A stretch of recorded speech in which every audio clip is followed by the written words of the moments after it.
കാഞ്ഞിരപ്പള്ളിയിൽ സഹോദരനെയും മാതൃസഹോദരനെയും വെടിവെച്ചു കൊന്ന കേസിൽ പ്രതി കുറ്റക്കാരനെന്ന് കോടതി. കോട്ടയം അഡീഷണൽ സെഷൻസ് കോടതിയാണ് പ്രതി ജോർജ് കുര്യൻ കുറ്റക്കാരനാണെന്ന് കണ്ടെത്തിയത്. കേസിൽ കോടതി നാളെ വിധി പറയും. സ്വത്ത് തർക്കത്തെ തുടർന്നായിരുന്നു അരുൺ കൊല നടത്തിയത്.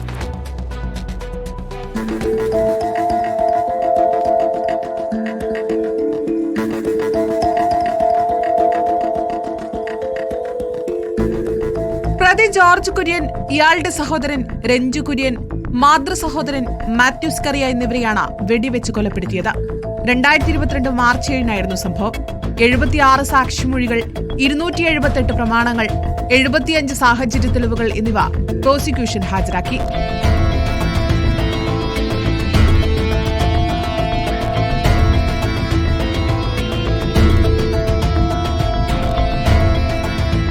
പ്രതി ആസൂത്രിതമായി നടപ്പിലാക്കിയ കൊലപാതകമെന്ന് പ്രോസിക്യൂഷന് തെളിയിക്കാൻ കഴിഞ്ഞു.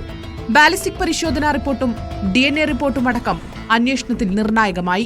302 വകുപ്പനുസരിച്ചുള്ള കൊലപാതകം, അതുപോലെ തന്നെ കൊലപാതകം നടത്തണമെന്നുള്ള ഉദ്ദേശത്തോടുകൂടി വീട്ടിൽ അതിക്രമിച്ച് കിടക്കൽ, ഇന്ത്യൻ ശിക്ഷാ നിയമം 449 വകുപ്പ്, അതുപോലെ 506(2) ഈ കൊലപാതകത്തിന് ശേഷം ഈ പ്രതി പുറത്തിറങ്ങി അവിടെ ഉണ്ടായിരുന്ന സാക്ഷികളെയൊക്കെ തോക്ക് കാണിച്ച് ഭീഷണിപ്പെടുത്തി ഓടിച്ചു. അതിന് 506(2).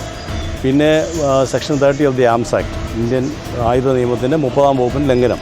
അദ്ദേഹത്തിൻ്റെ ലൈസൻസ്ഡ് റിവോൾവറാണ്, പക്ഷേ കണ്ടീഷൻസ് ഓഫ് ലൈസൻസിൻ്റെ വയലേഷൻസ് ഉണ്ട്. ഇത്രയും കുറ്റങ്ങളാണ് ഫൈൻ ചെയ്തത്. ഇനിയിപ്പോൾ ശിക്ഷയെപ്പറ്റി നാളെ കേൾക്കും, അതിനുശേഷം വിധി പറയും. പ്രതിക്ക് പറയാനുള്ളതും പ്രോസിക്യൂഷൻ പറയാനുള്ളതും നാളെ കോടതി വിശദമായിട്ട് കേൾക്കും.